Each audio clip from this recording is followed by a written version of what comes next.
Hello and welcome to this video tutorial of our enhanced poll functionalities. If you go on the left hand side in the menu bar on the polls item, you can, as before, simply create a poll with a click by saying create a poll. You can enter your question. Let's assume this is a business conference with business women and businessmen, and you will ask how will your business results look like in 2020. First option is amazing, second option so, and let's also add a third option, nah, not so great. So what is new on this functionality? You can see here that you can now notify all the attendees that a new poll has been launched.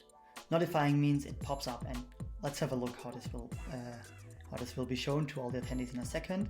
Furthermore, you can decide if you want to have your poll anonymous, so no one knows who voted for which option. Or you can also say, no, I really want to see which attendee voted for which option, and then you just deselect this part here. Furthermore, you have the option to decide when the results should be shown. Should it be shown directly after voting? Should it be shown when the poll is closed, or never? Of course, this is for the attendees. You as the host, you can always check it out. So let's just save it as a draft. Again, you have here the live polls at the top, you have the draft polls and the closed polls, and all the draft polls can be prepared in advance of your event.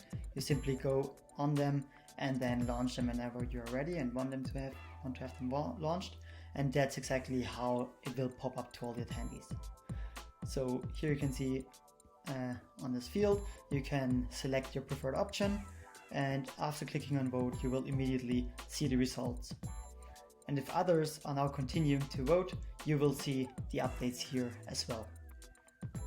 So you don't need to go back or update anything, it will update it itself automatically. Once you have enough, you can simply close it. And of course, as the host, you can also decide, okay, the poll should now be closed. You can either delete it, edit it later on, or close it at any time. And after it's closed, you will see it on the closed polls. And you can of course see the results. For the live polls, anyone can always go back to the poll section and just see the other live polls and vote on them if they haven't voted on it yet.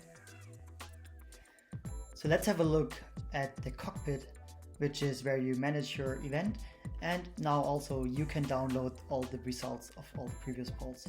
For example, here you can see now that we had 6 polls live in the past, so 3 live and 3 older ones. There were 24 votes in total, and with a click here you can download all the results for those polls.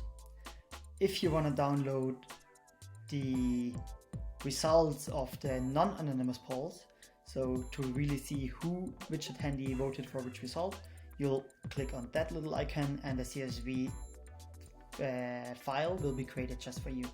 And download it immediately. So that way you can prove and check which attendee voted for which result. As always, we hope you loved this new functionalities and this video, and please provide us your feedback. Thank you, bye bye.